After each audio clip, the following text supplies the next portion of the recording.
1972 সালের 10 জানুয়ারি শেখ মুজিবুর রহমান সাহেব পাকিস্তানের কারাগার থেকে মুক্ত হয়ে বাংলাদেশে ফেরার পরপরই তিনি অকপটে বলতে গেলে বলতেই হয়, সে সময় তিনি ছিলেন জাতির অবিসংবাদিত নেতা। এদেশের 94% মানুষ তার দলের প্রতি আস্থা রেখেছিল 70-এর নির্বাচনে। আফসোস, এমন আকাশচুম্বী জনপ্রিয়তা আর মানুষের ভালোবাসা নিয়ে যিনি দেশের দায়িত্ব নিলেন, তিনি দেশটাকে সামলাতে পারলেন না। তিনি দেশ সামলাবেন কেমনে, তার দলকেই তো সামলাতে পারলেন না। এই জন্য সেই দলটির ব্যাপারে আক্ষেপ করে উনি অনেক কষ্টের কথা বলে গেছেন যে বিশ্বে বিভিন্ন দেশ যখন স্বাধীন হয়, মানুষ তারা সম্পদের খনি পায়, আমি পেয়েছি ভিন্ন খনি। কিসের খনি আমি এটা বলতে গেলাম না। সম্মানিত ভাইরা, তিনি এও বলেছিলেন, কারে নিয়ে আমি সোনার বাংলা গড়ব, ডানে বায়ে সামনে পিছনে যার দিকে তাকাই একই চেহারা দেখতে পাই। তিনি তার জীবনের মূল্য দিয়ে এর প্রায়শ্চিত্ত করেছেন। অবশ্যই এইভাবে একটি পরিবারের নিহত হওয়াকে সভ্য বিশ্বে কেউ সমর্থন করে না, কিন্তু নিয়তে যার যেরকম লেখা তাকে তো সেরকমই বরণ করতে হবে।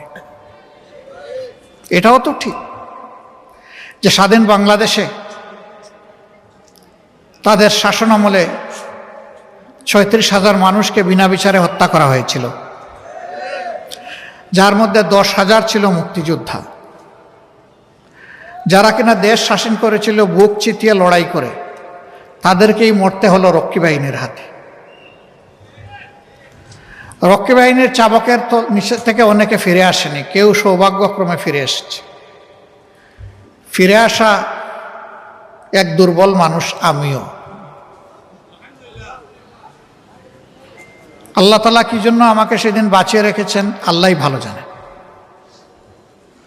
অথচ আমি একটি শহীদ মুক্তিযোদ্ধা পরিবারের মানুষ। আমার কোনো অপরাধ ছিল না। আমার বিষয়টা দিয়ে আমি বিবেচনা করেছি, এরকম বহু নিরপরাধ মানুষকে তারা নির্যাতন করেছে। কেউ কেউ দুনিয়া ছেড়ে চলে গেছে, আফসোস নাই। তারপরেও যদি দেশের মানুষ আমাদের জীবনের বিনিময়ে একটু শান্তি পেত, কোনো আফসোস থাকতো না। কি অবস্থা সৃষ্টি হলো। সম্ভ্রান্ত পরিবারের মানুষগুলো তাদের মেয়েগুলোকে আর কলেজ ইউনিভার্সিটিতে পাঠানো বন্ধ করে দিয়েছিল। কেন বন্ধ করে দিয়েছিল আপনারা বুঝতেই পারছেন।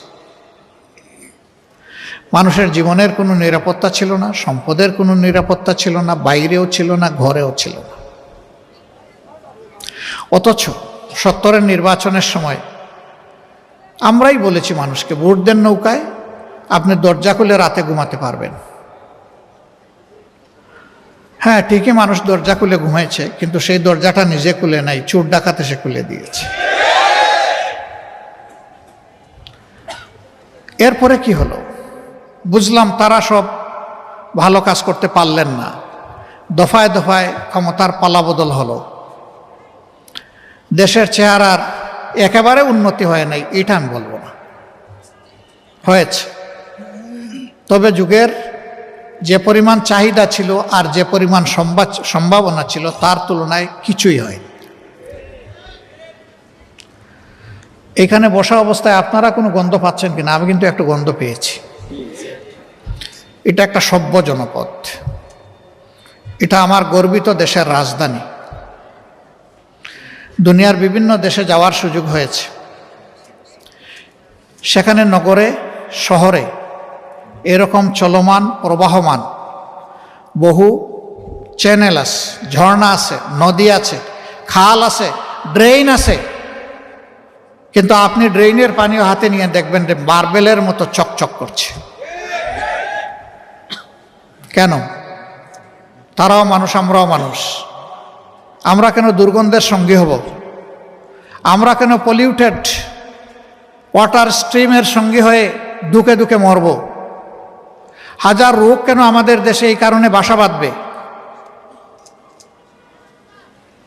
কপাল আমাদের এই জায়গায়।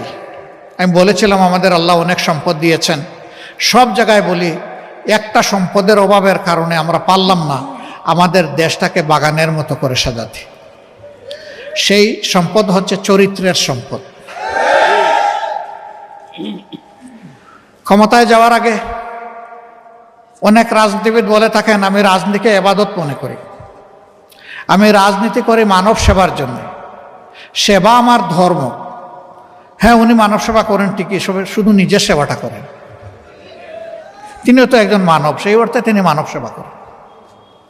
কিন্তু মানব সেবা বলতে যা বোঝায় তা তো দেখি না। গত 15.5 বছর এদেশের মানুষ দারুণ কষ্টের মধ্য দিয়ে অতিবাহিত করেছে, আর আমাদের জন্য পরিবেশটা ছিল আরও একটু কষ্টের। জানেন সব কিছু, আমি এগুলো রিপিট করতে যাচ্ছি না। আমাকে একবার একজন তদন্তকারী কর্মকর্তা রিমান্ডে আমাকে জিজ্ঞেস করছে যে আপনি কি একটু দয়া করে আপনার সর্বশেষ ঠিকানাটা বলবেন? আমি বললাম বলবো, সর্বশেষ ঠিকানা আশা করছি এটা আল্লাহর জান্নাত। কয় না না, দুনিয়ার ঠিকানা। আমি বললাম যে সেইটা কোনটা বলবো? কয় কোনটা বলবেন মানে? বললাম যে আমার তো শত শত ঠিকানা আছে। কয় স্যার আপনি অ্যারেস্ট হয়ে এরকম আমাদের সাথে মৌজ করতে পারেন?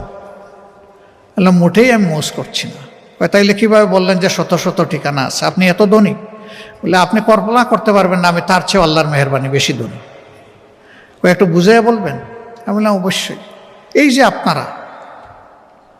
আপনারা আর আপনাদের সরকার, আপনাদের কারণে কোনো বাড়িতে 1 রাত, কোনো বাড়িতে 2 রাত, কোনো বাড়িতে 3 রাত, কোনো বাড়িতে 1 সপ্তাহ, কোনো বাড়িতে 2 সপ্তাহ, এইরকম করে কেউই তো আমাদের বছরের পর বছর যাচ্ছে। এখন হিসাব পেয়েছেন যে আমাদের শত শত ঠিকানা কোথায়? এটা শোনার পরে বলে যে আপনার ঠিকানা আমার লাগবে না। বুঝতে পারছে যে এর পরবর্তী ঠিকানা তো শেষটা না, আরও কোনটা হয়ে যাবে। এইটা ছিল ভাই আমাদের কন্ডিশন। একটা স্বাধীন দেশে বসবাস করেছি, পরিবারের সদস্যদের মুখ দেখতে পারি নাই একটানা দেশে থাকা অবস্থায় 10.5 মাস।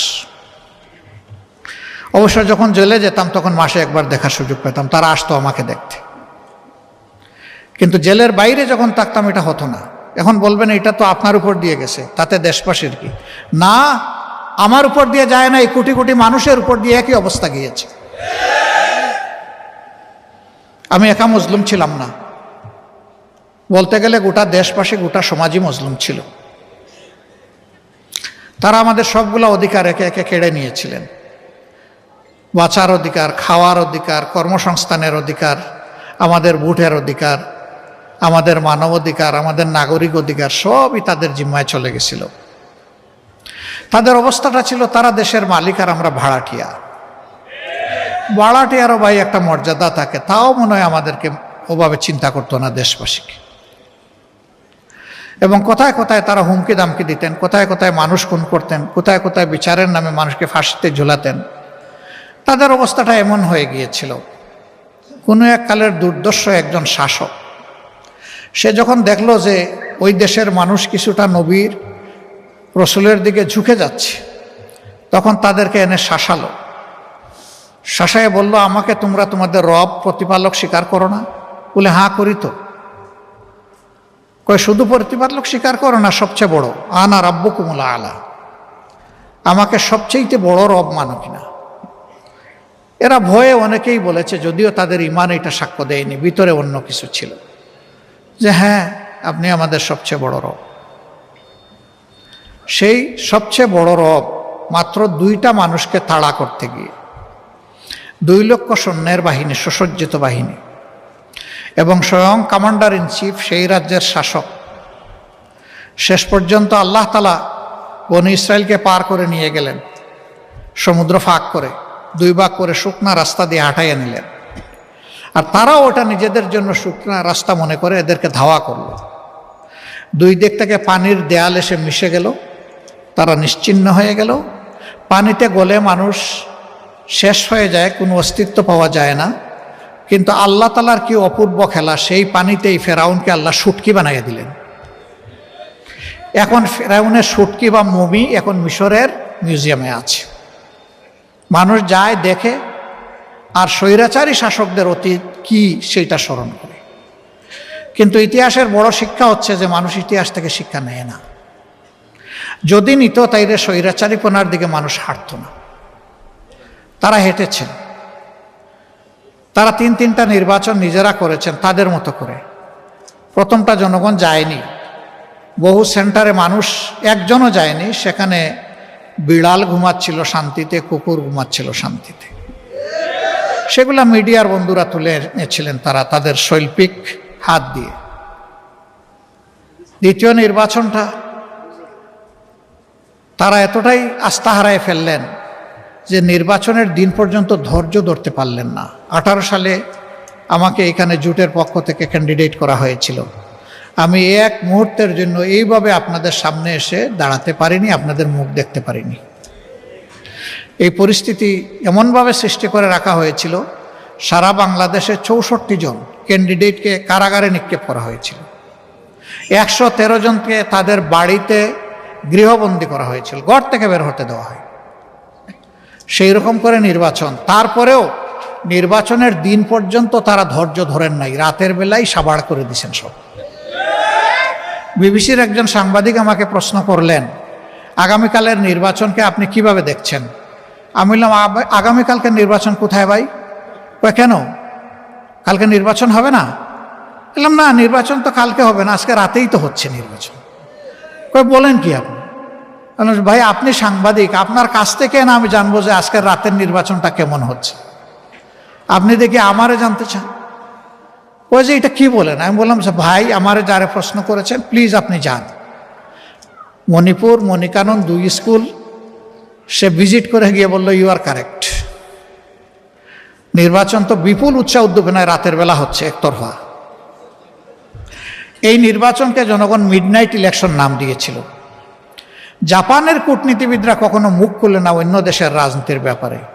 এই প্রথমবার এই নির্বাচনের পরে জাপানের বাংলাদেশি যিনি রাষ্ট্রদূত ছিলেন তিনি বললেন এটা নির্বাচন নয়, এটা মধ্যরাতের নির্বাচন।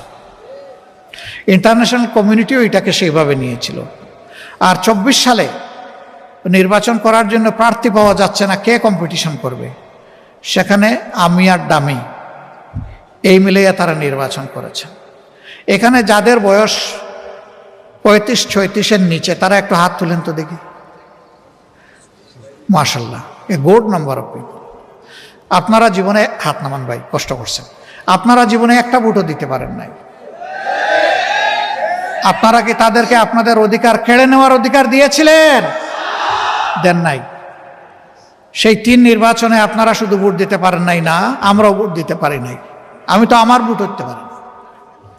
আমি যখন ইলেকশন স্টার্ট হওয়ার 1.5 ঘন্টা পরে শুনলাম যে আমার কিছু এজেন্টকে গায়েব করা হয়েছে, ধরেন নিয়ে 2-1 জন মহিলার মাথা ফাটাই দেওয়া হয়েছে, হাত ভেঙে দেওয়া হয়েছে, তখন আমি বললাম যে রক্তের বিনিময়ে আমার আসনে বিজয় লাভ করার আমার প্রয়োজন নাই, আমি এই নির্বাচনে থাকবো না। তাই সারা দেশের খবর নিয়ে আমরা 12টা 15 মিনিটের সময় বলে দিলাম যে এই নির্বাচনে আমরা নাই, এটা আমরা প্রত্যাখ্যান করলাম। আমরা অবৈধ নির্বাচনকে বৈধতা দিতে চাই না। আমাদের বিভিন্ন দেশের বন্ধুবান্ধব বলতো তোমরা বলতেছো ওরা ফেয়ার ইলেকশন দিবে না, তোমরা না গিয়ে কিভাবে এটা প্রমাণ করবা যে ওরা ফেয়ার ইলেকশন? তোমরা যাও, তারপরে বোঝা যাবে ইলেকশন ফেয়ার না আনফেয়ার। অবশ্যই ইলেকশন হয়ে যাওয়ার পরে আর কোনো বন্ধুবান্ধবের কথা বলে নাই যে তোমরা নির্বাচনে যাও। 24 সালের নির্বাচনের পরে তারা ঘোষণা দিয়েছিল 41 সাল পর্যন্ত বাংলাদেশের ইজারা তারা গ্রহণ করেছে, যে আমরা 41 সাল পর্যন্ত এই দেশকে সাজাবো, অর্থাৎ আমরা ক্ষমতায় থাকবো। তো তেল মুলকা মান তাশা ওয়া তানজিউল মুলকা মিম্মান তাশা। আল্লাহ হচ্ছেন সমস্ত মুলকিয়াতের মালিক। কুলিল্লাহুম্মা মালিকাল মুলক, নবী তুমি বলে দাও তিনি সেই মহান আল্লাহ যিনি সমস্ত বাদশাহীর মালিক। তার মহান বাদশাহী থেকে দুনিয়ার শৃঙ্খলা বিধানের জন্য যেখানে যেখানে প্রয়োজনে একটু হালকা কর্তৃত্ব তিনি দান করেন। এই কর্তৃত্বে যারা ব্যর্থ প্রমাণিত হয়, জালেম প্রমাণিত হয়, দুঃখবাজ খেয়ানতকারী প্রমাণিত হয়, সন্ত্রাসী প্রমাণিত হয়, আমি তাদের কাছ থেকে আস্তে করে ক্ষমতা কেড়ে নিই। সব কিছু সাজানো হয়েছিল 41 সালের জন্য। 24 সাল যে 41 হয়ে যাবে তারা এটা বুঝতে পারেন নাই। সে বছরটা আমি আল্লাহ তাআলার মেহমান হিসেবে হজে গিয়েছিলাম। অনেক মানুষ মুখের দিকে তাকায় বলতো, যারা চিনত যে আমাদের কি বাঁচার কোনো পথ বের হবে? বলতাম কেন নয় ভাই? ওই কিভাবে? যে আল্লাহ যেভাবে অতীতে করেছেন সেইভাবে।